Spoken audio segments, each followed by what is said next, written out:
Hola, buenas tardes. Arturo Zúñiga Barrios, como siempre, dando consejos desde CEPAN. En esta ocasión vamos a platicar un poquito temas muy importantes en relación a la vacunación.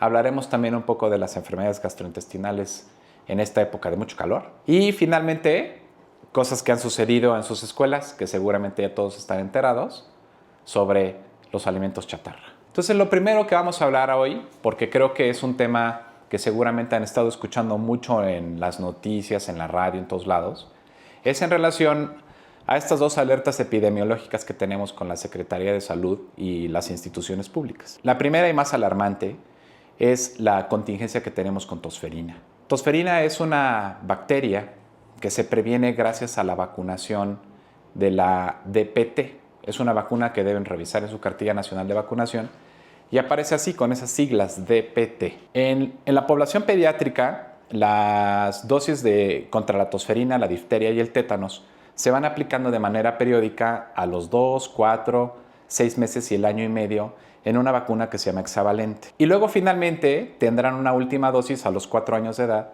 solamente con DPT.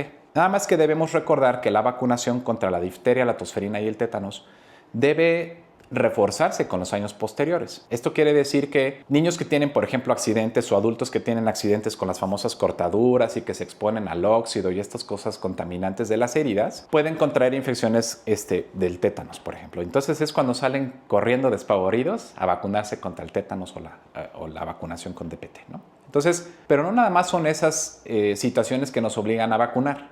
También nos tenemos que acordar que la vacunación con DPT debe reforzarse en la etapa adolescente o incluso adultos jóvenes. Entonces, no se les olvide que la vacunación no termina solamente porque dejemos el hecho de ser niños. O sea, también el adulto, el adolescente, hay vacunas en la adolescencia que se tienen que aplicar y también el adulto joven. Y esto nos va a ayudar a controlar un poquito el problema de la tosferina. La tosferina es una enfermedad sumamente contagiosa, provoca accesos de tos muy fuertes que pueden llegar a provocar incluso cianosis, que el paciente tiene una coloración morada de la cara o del rostro, baja su oxigenación o saturación de oxígeno y los puede llevar a la muerte en los niños muy pequeños. El niño que no está vacunado está totalmente desprotegido contra esta bacteria y puede ser letal en esos casos. En el adulto, la sintomatología, si ustedes quieren, no es tan grave como la que se presenta en el paciente pediátrico, pero también se presenta con tos espasmódica muy fuerte. Entonces, es importante la vacunación, sí, niños y adultos. El centro de nuestro país y el sureste mexicano está sufriendo de una epidemia fuerte de tosferina. Entonces, revisen su cartilla nacional de vacunación. Si son adultos jóvenes, personas de riesgo, por ejemplo, personal para la salud, nosotros los médicos, el personal de enfermería, etcétera. Todos los que trabajamos en áreas hospitalarias estamos obligados también a revacunarnos. Los casos van en ascenso, no se ha detenido. Hemos estado observando los reportes de las instituciones públicas y sí nos preocupa que cada vez va un poco más en ascenso. No hemos llegado a tener una epidemia o pandemia fuertísima como sucedió con el COVID, pero sí es preocupante. Entonces, por favor, revisen su cartilla nacional de vacunación, acérquense aquí con nosotros a CEPAN para vacunarse oportunamente contra la tosferina. Y luego la segunda alerta epidemiológica que tenemos en México es un brote en las zonas, en los estados del norte, específicamente Chihuahua, de sarampión. ¿Qué ha pasado con el sarampión? La realidad es que es una enfermedad que hemos logrado controlar muy bien gracias a la vacunación con una vacuna que se llama triple viral, que incluye al sarampión, a la rubiola y a la parotiditis. Entonces, hemos tenido, la verdad es que México en general ha controlado el problema. Hemos tenido algunos pormenores, por ejemplo, hace algunos años tuvimos un pormenor con la parotiditis en un brote también fuerte en unos universitarios del norte de nuestro país, donde lo mismo que sucede con DPT, con la vacuna de la difteria, tosferina y tétanos, no se reforzaron las vacunas. También el adulto joven y el adolescente tiene que recibir una siguiente dosis de sarampión, rubiola y parotiditis una vez cumplidos los 12 años en adelante. La última dosis en el esquema nacional de vacunación antes era al año y a los 6 años. Hubo una pequeña modificación a esa vacunación. Todos los niños naciditos después del 2022 recibirán su vacuna al año y al año y medio. Esa es la modificación que actualmente tenemos con la vacuna del sarampión. Pero también hay que reforzar la vacuna en la etapa adolescente. Es muy importante porque el brote que tenemos de sarampión es de las enfermedades más infectocontagiosas que se describen en la literatura de la medicina. Es muy importante la vacunación. ¿Dónde se originó el problema? Desafortunadamente en la Unión Americana, específicamente en el estado de Texas, una comunidad de personas antivacunas, pues obviamente no recibieron la vacunación y se esparció como pólvora, como decimos. En la Unión Americana tienen un tema muy fuerte porque el estado de Texas está sufriendo de muchos casos de sarampión y ha habido muertos por sarampión. Entonces eso provocó que pues, la colindancia con Chihuahua específicamente nos importara casos hacia los estados de nuestro país. Los casos, según el último reporte de la Secretaría de Salud, es de 60 casos en nuestro país, la mayoría concentrados en el estado de Chihuahua y otros casos en el estado de Oaxaca. Los que están en el estado de Oaxaca, los 4 son adultos, es decir, adultos jóvenes que no se vacunaron y que viajaron a las zonas del norte y se contagiaron por allá. De ahí la importancia de recordar y reafirmar que la vacunación no termina solamente por el hecho de que dejaste de ser niño.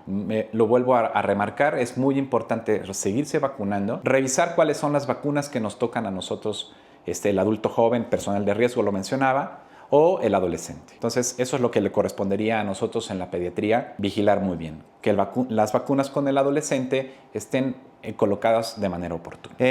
Dejaremos atrás un poquito las cuestiones graves de la salud en relación a la vacunación y a la prevención con vacuna. Y en esta ocasión también queremos platicar un poquito sobre las infecciones gastrointestinales que vemos en esta temporada de mucho calor. Recuerden que en la época de calor empezamos a observar muchas infecciones gastrointestinales, esto debido a la fermentación de los alimentos y a la contaminación del agua para beber. Revisen siempre en casa. Recuerden que la desinfección de los alimentos debe ser la correcta. Hay muchos desinfectantes de uso en el hogar que pueden ser bastante eficaces. Pero hay que recordar que hay algunos que funcionan y otros que no funcionan. ¿Cuáles sí funcionan? Tenemos ahora la famosa iodopovidona.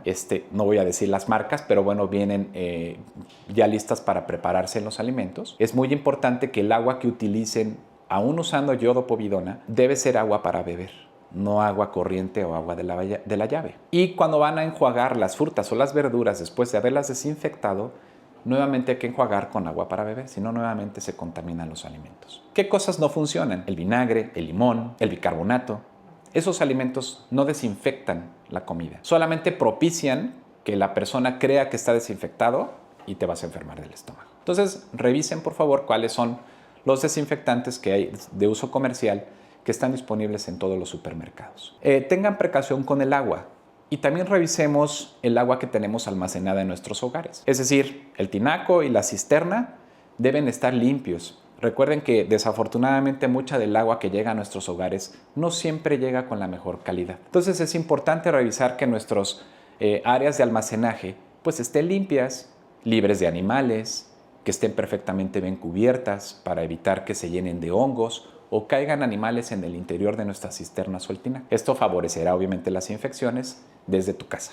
Hay formas de desinfectar nuestras cisternas y tinacos, ¿no? Ahí se puso muy de moda el dióxido de cloro famoso. Es un agente que se utiliza en albercas, por ejemplo, y que en nuestros hogares puede ser muy útil para la desinfección de agua almacenada. También recuerden que, sabemos que todos los mexicanos somos muy dados a comer alimentos en la calle. Sobre todo, cuando nos comemos el taquito y no sabemos si la persona que nos lo está preparando, está enferma del estómago o no se limpió bien las manos, etc. Entonces, todos los alimentos que preparan las personas con las manos nos ponen en riesgo. Tengan precaución. No expongan a los niños muy pequeños a comer alimentos de la calle. Nosotros los adultos y los niños un poco más grandes, después de los 5 años, a lo mejor ya tenemos un mejor sistema de defensa gastrointestinal. Pero esto no implica que no nos enfermemos. Entonces, tengan precaución. Recuerden el lavado correcto de las manos, lavarlas de manera constante antes y después de ir al baño. Parecieran cosas muy sencillas, pero que a veces se nos olvidan. Y sobre todo cuando tenemos niños pequeños que están en el piso, todo toman, todo se llevan a la boca. Es muy importante que mantenemos una buena higiene desde nuestros hogares. Las infecciones gastrointestinales, desafortunadamente, cada vez las vemos más en esta época. Y vemos especialmente las infecciones bacterianas, las infecciones parasitarias y también algunas infecciones virales. Por lo que respecta a las virales, el rotavirus es uno de los virus que nos preocupa mucho, porque normalmente el rotavirus tiene un componente estacional, es decir, lo vemos más en el invierno y esta época en los inicios de la primavera. Es el tiempo que más vemos al rotavirus. Entonces tengan mucha precaución. Se provocan brotes muy fuertes en nuestro país aunque ya no, muchas de las veces terminamos internando al niño, pero también se sienten muy mal, tienen problemas en la absorción de algunos alimentos, en fin, el niño se siente mal. Tengan precaución.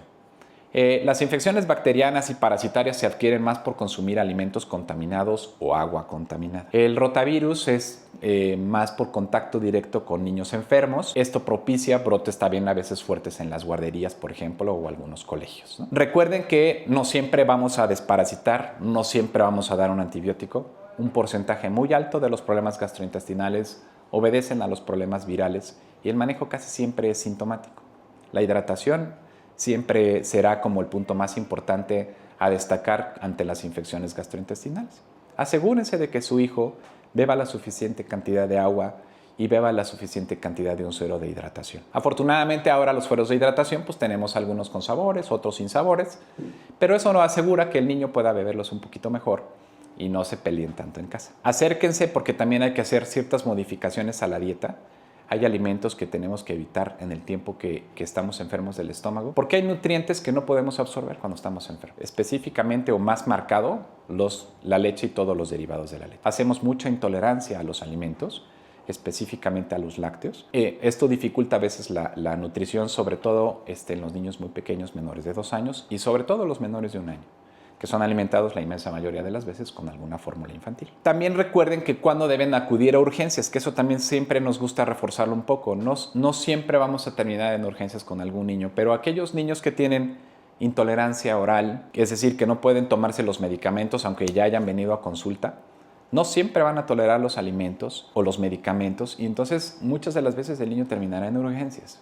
Y ustedes tienen que darse cuenta cuándo ir a urgencias.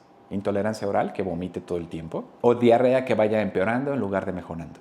Esas diarreas abundantes, pavorosas, donde imposibilitamos al niño a poder seguir comiendo y que no lo vamos a alcanzar con lo que vamos a hidratar en casa, pues lo pone en riesgo. Entonces acudan a los servicios de urgencias. Nosotros aquí en el Hospital Puebla siempre damos un servicio de atención en los servicios de urgencias. Acércanse con nosotros también, ahí los podemos atender. Y finalmente el último tema que me gustaría tocar con ustedes en esta ocasión es todo esto que se ha estado escuchando mucho en las noticias sobre los alimentos chatarra. Miren, no es la primera vez que afortunadamente nuestro gobierno se preocupa por la nutrición infantil. Muchos otros gobiernos lo han hecho. ¿Qué ha fallado? A veces ha fallado las herramientas en casa para los padres, o a veces también han fallado nuestros sistemas escolares. ¿Por qué? Porque desafortunadamente los alimentos chatarra se adquieren fácilmente en las escuelas. Y yo les digo a los papás, ¿cuál es el segundo hogar del niño? Pues la escuela. Pasan mucho tiempo ahí y si el niño tiene la facilidad de adquirir alimentos considerados chatarra, pues los va a comprar, los va a adquirir, los va a compartir con un compañerito o con un amiguito de la escuela. Y a veces eso dificulta todavía más el apego a una dieta sana. Y les decía yo, ya se han hecho estrategias para tratar de disminuir el consumo de estos alimentos chatarra. Recientemente tenemos el famoso etiquetado negro, ¿no? ¿Se acuerdan? En que muchos de los alimentos considerados de alto valor calórico o con alimentos que no son adecuados para la edad o que te pueden favorecer más la obesidad y el sobrepeso, pues están etiquetados, ya tienen una huella ahí los alimentos que no sirven o que nos hacen daño. Y esto permite que pues, la persona tenga la libre decisión de si lo consume o no lo consume. Pero reforcemos un poco más con nuestros hijos. Recordémosle y expliquémosle para qué sirven esos sellos. Porque muchas de las veces el niño simplemente hace la rabieta de yo quiero comer estas papitas, ¿no? Independientemente de que tengan 3 sellos o más. La responsabilidad de la alimentación en nuestros hijos no es de los niños. La responsabilidad de una adecuada nutrición es responsabilidad de los padres. Porque finalmente nosotros somos los que compramos la comida para nuestros hijos. Así lo tenemos que asumir. Nosotros los papás, me incluyo porque yo también soy papá, tenemos la obligación y la responsabilidad de darle una adecuada alimentación a nuestros hijos. Si ustedes ven que tiene 3 o 4 sellos en la bolsa, por favor, no los compren. Es así de simple, ¿no? Entonces, esto nos va a ayudar un poco a que ustedes también recuerden que pues, los gobiernos se han preocupado un tanto por la salud del mexicano. Desgraciadamente, seguimos teniendo problemas en lo que respecta al sobrepeso y la obesidad. De ahí es que la preocupación nueva aparezca otra vez. Esta vez me parece que se toman medidas un tanto más drásticas para las escuelas, por lo menos, ¿no? Donde incluso se menciona que se van a multar a las escuelas, continúen incidiendo con vender alimentos chatarra. Entonces, bueno, Creo que es una medida pues un poco más ruda, si quieren verlo así. Pero bueno, es una preocupación real de que nuestra población pediátrica infantil se sigue exponiendo a todos estos alimentos chatarra. Una forma de saber qué debe comer nuestros hijos, una manera de investigar, es pues acercarse un poco con nosotros. Nosotros referimos a los nutriólogos, tenemos expertos en la nutrición, que nos pueden reforzar un poco más con los papás cuáles son los alimentos saludables, qué se aconseja para que el niño diga, ay, mi mamá otra vez me manda jícama a la escuela, ¿no? Entonces, no, hay que variar la dieta. Los alimentos en el niño tienen que tener una variación, tienen que tener una adecuada preparación para que para el niño sea agradable, que le guste comer. Y que no regrese el lunch de la escuela pues completo o apenas con una mordida, ¿no? al alimento que se tomaron tanto esmero en preparar. Los niños, hay algunos muy piquis, decimos, ¿no? Los pequeños picky eaters, que son aquellos niños que, rayos, nos da mucho trabajo alimentarlos de manera saludable porque o ya se acostumbraron a comer alimentos chatarra o son muy selectivos con la comida. Entonces, pues acérquense, hay formas de resolverlo, hay formas de empujar un poquito más a nuestros niños a una nutrición más saludable que a una nutrición cada vez más chatarra. Voy a mencionar algunos de los alimentos, pero bueno, ustedes deben revisar los etiquetados que afortunadamente tenemos ahora en nuestro país, pero los jugos son uno de nuestros principales problemas, ¿no? Los famosos jugos envasados. ¿Por qué? Porque son de alto valor calórico, tienen una gran cantidad de azúcares añadidos a los jugos. Si ustedes revisan en realidad cuánto del porcentaje del jugo que se están tomando verdaderamente es un jugo de fruta, les aseguro que no debe llegar a más del 15 o 20% de un jugo. Todo lo demás es agua carbonatada, agua endulzada, con saborizantes artificiales y etcétera. Entonces, es importante revisarlos.